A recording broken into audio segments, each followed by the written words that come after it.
Επιστροφή κυρίες και κύριοι στο δεύτερο μέρος της εκπομπής, η ώρα της κάλπης. Καλεσμένοι οι υποψήφοι δήμαρχοι Βελβεντού, Μανώλης Στεργίου, Νίκος Τέτος και Ειρήνη Καπράνη.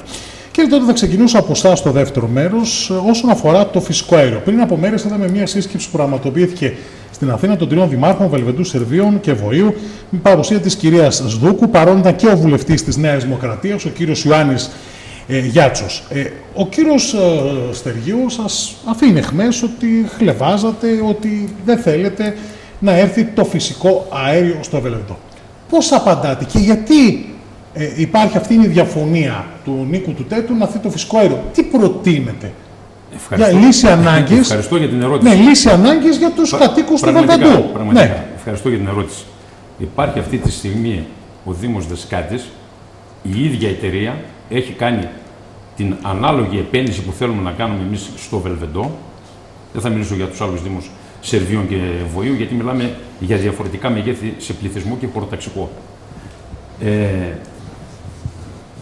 Έχουν συνδεθεί 20 σπίτια, 20 κατοικίες. Στη Δεσκάτη. Στη Δεσκάτη, αυτή τη στιγμή. Μιλάμε για φυσικό αέριο LNG. Ξέρετε τι σημαίνει. Ναι, να θυμίσω ότι είχε έρθει επί κυρίου Καραστέριου, του προηγούμενου δημάρχου, το φυσικό αέριο στη Δεσκάτη. Ναι. Πρώτον, μιλάμε για ένα προεκλογικό πυροτέχνημα του δημάρχου.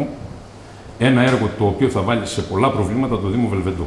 Πραγματικά, εμείς, αν ο κόσμος μας τιμήσει και εκλεγούμε, εννοείται ότι αυτό δεν θα το προχωρήσουμε. Για τους εξής 4 λόγους. Να μας τους εξηγήσετε, να μας πείτε. Ο πρώτος λόγος είναι ότι για να συνδεθεί κάποιο σπίτι, κάποια κατοικία στο δίκτυο, στην εταιρεία, θα πρέπει να πληρώσει 800 ευρώ.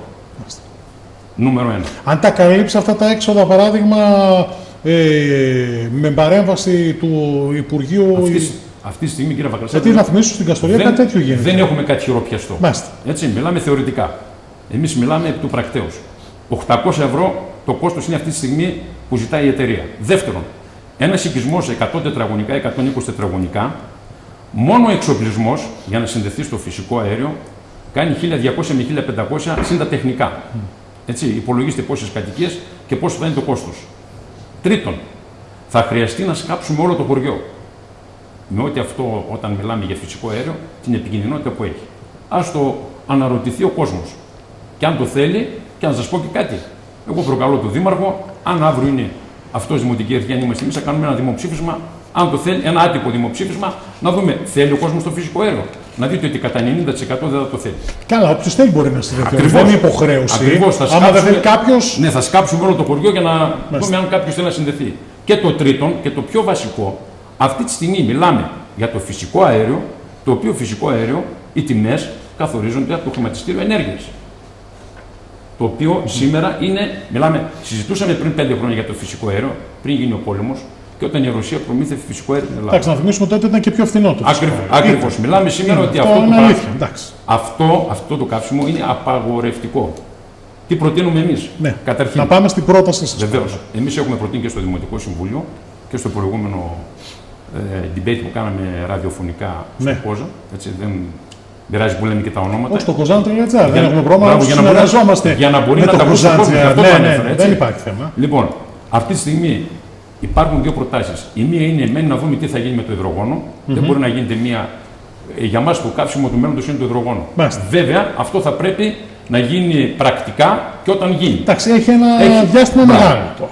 Μπράβο. Έτσι, τι προτείνετε τώρα, η λύση? Αυτό που προτείνουμε εμείς είναι, αυτή τη στιγμή υπάρχει σε κάθε σπίτι να μπει ένα φωτοβολταϊκό της τάξης των 10 κιλοβάτ, το οποίο είναι επιδοτούμενο αυτή τη στιγμή που μιλάμε, 75%.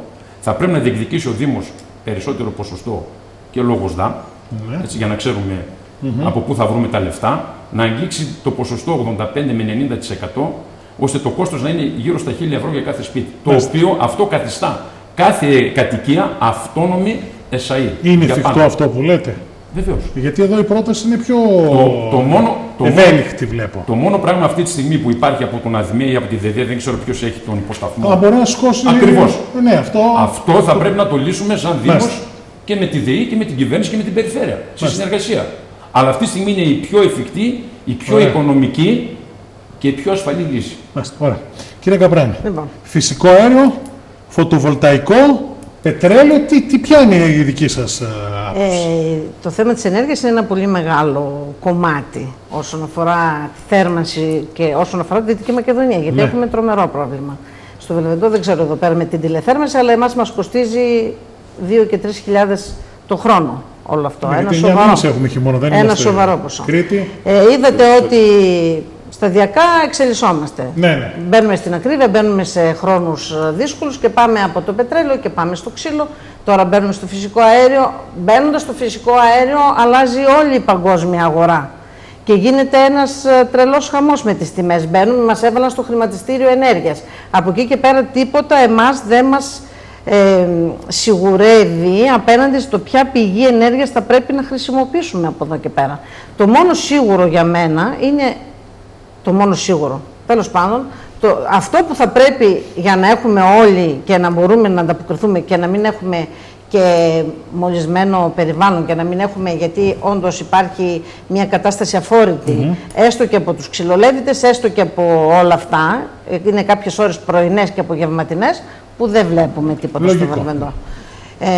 Και πολλά προβλήματα σε πολλούς ανθρώπους με αναπνευστικά εκείνη την ώρα δεν βγαίνουν έξω, 5 με 7.30 ας πούμε το απόγευμα. Το μόνο θέμα είναι ότι πρέπει η κεντρική πολιτική να διαμορφωθεί έτσι ώστε να αφαιρέσει φόρους, να κάνει αυτά όλα που έχει βάλει κατά καιρούς και δεν μπορούμε τώρα, είναι απλησίαστα όλα, πρέπει όλα αυτά να τα πάρει πίσω. Μα τους φόρους δεν τους βάζει για το αέριο, δεν τους βάζει το κράτος. Τους βάζει η εταιρεία. Τους βάζει για το πετρέλαιο. Και το αέριο ποιος δέχεται να έρθει? Και για το αέριο ποιος δέχεται να έρθει στην Ελλάδα? Στην Ελλάδα ποιος δέχεται να έρθει το αέριο? Έχει την άποψή της. Όχι. Συμφωνώ με αυτό που λέτε. Ναι, για το αέριο ποιος δέχεται να έρθει? Ποιος βάζει πλάτες? Πού κάναμε δεξαμενές για να στέκεται το LNG? Ποιος έδωσε τις άδειες? Στην Αλεξανδρούπολη και εδώ και εκεί. Δεν τις έδωσε η ελληνική κυβέρνηση? Δεν έχει ευθύνες εκεί που μας οδήγησε? Ωραία. Μα εμείς δεν συμφωνούμε. Ωραία, ολοκλήρωσα τώρα. Κύριε Δημάρχη, και εσείς είχατε μια σύσκεψη για το φυσικό αέριο. Έγινε τις προηγούμενες ημέρες με την κυρία Σδούκου, την Υφυπουργό. Ήταν παρόν οι τρεις δήμαρχοι ήσασταν. Ήταν και ο κύριος Γιάτσο, βουλευτής της Νέας Δημοκρατίας. Είχαμε μια επικοινωνία για το θέμα. Και υπηρεσιακά στελέχη. Ναι, και υπηρεσιακά στελέχη. Επιμένει ο Μανώλης Στεργιών αυτό το φυσικό αέριο στο Βελβεντό? Είναι λύση ανάγκες? Φυσικά. Ναι. Εννοείται. Να σας πω λίγο για το φυσικό αέριο. Η κυρία Σδούκου, με μια προηγούμενη ιδιότητά της, όταν ήρθε εδώ στην Κουζάνη, μας έκανε μια ενημέρωση ότι το υδρογόνο εκλαϊκευμένα μπορεί να φτάσει το 2035 ή το 2040. Ως τότε, άμα συνεχίσουμε να καίμε ξύλα χωρίς να έχουμε το φυσικό αέριο, θα πεθάνουμε από την εθαλομύχλη. Το επισήμανε και η Ειρήνη. Ένα είναι το θέμα υγείας. Δεύτερο, θα εξυπηρετηθούν νοικοκυριά αλλά και επιχειρήσεις. Όλες οι επιχειρήσεις που υπάρχουν. Τρίτον, η Κοζάνη δεν θα θερμαίνεται με φυσικό αέριο. Δεν γίνεται μια μετατροπή στις μονάδες για να χρησιμοποιήσει φυσικό αέριο. Δηλαδή εδώ για όλο τον νομό Κουζάνης, για τον νομό Φλόρινας που γίνονται έργα, για την Καστοριά που θα συνδεθεί είναι καλό, αλλά για το Βελβεντό, το Βόιο και τα Σέρβια δεν είναι καλό. Κατά την άποψη του κ. Μα υπάρχει η σύσκεψη. Η Δεσκάτη είχε μια περιορισμένη μελέτη και δεν θέλω να μιλώ εξ ονόματος άλλων συναδέλφων. Από όσο γνωρίζω, γιατί συμπέσαμε και στις συσκέψεις γι' αυτό. Η Δεσκάτη λοιπόν είχε μια περιορισμένη μελέτη για μια σειρά δημόσιων κτηρίων. Εμείς έχουμε καταθέσει μία μελέτη, η εταιρεία δηλαδή με την οποία έχουμε συνηθίσει, για να γίνουν 14 χιλιόμετρα δίκτυο μέσα στο Βελβεντό. Όσον αφορά το 800, υπάρχει αυτό το 800, αλλά δεν θα το πληρώσει κανένας. Η συνάντηση που κάναμε με την κυρία Σδούκου προχθές ήταν ακριβώς για αυτόν τον λόγο. Ζητήσαμε χρηματοδότηση σε πρώτη φάση να μην πληρώσει κανένας τέλη σύνδεσης και σε μια δεύτερη κατοπινή φάση, αφού αρχίσει και προχωρεί το έργο, να πάρει και το κάθε νοικοκυριό για την κάθε σύνδεση και η κάθε επιχείρηση ένα ποσό. Μπορεί να είναι 1,5 χιλιάρικο, μπορεί να είναι 2, μπορεί να είναι 2,5. Πώς μπορεί να προχωρήσει αυτό το έργο? Όπως προχωρεί. Κάποιος πότε μπορεί να συνδεθεί με το φυσικό αέριο?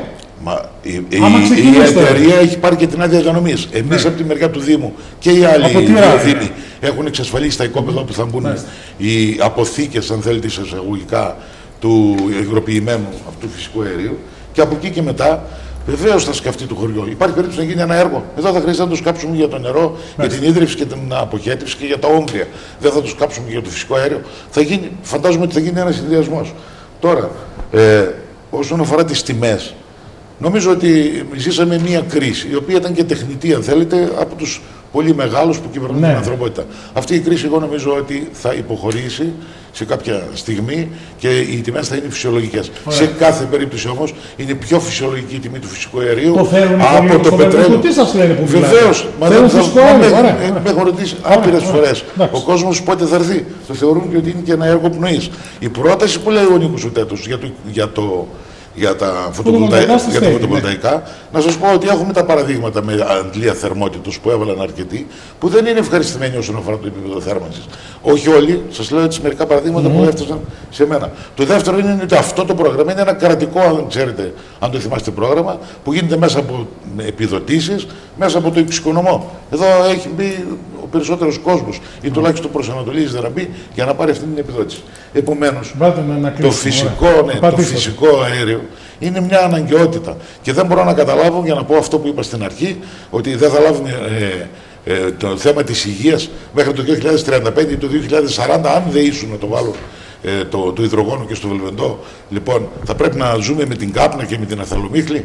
Ένα. Και δεύτερον, εξηγήστε μου λίγο πώς γίνεται η Κοζάνη, η Πτολεμαΐδα, η Φλόριντα, η Καστοριά, οι πάντες να μπαίνουν να παίρνουν φυσικό αέριο για τη θέρμανση, αλλά εμείς τρεις φτωχοί συγγενείς, οι τρεις δήμοι δηλαδή, θα μείνουμε απ' έξω. Εδώ γίνεται μια, ας πούμε, επανάσταση όσον αφορά τα ενεργειακά μας. Εμείς θα είμαστε απ' έξω.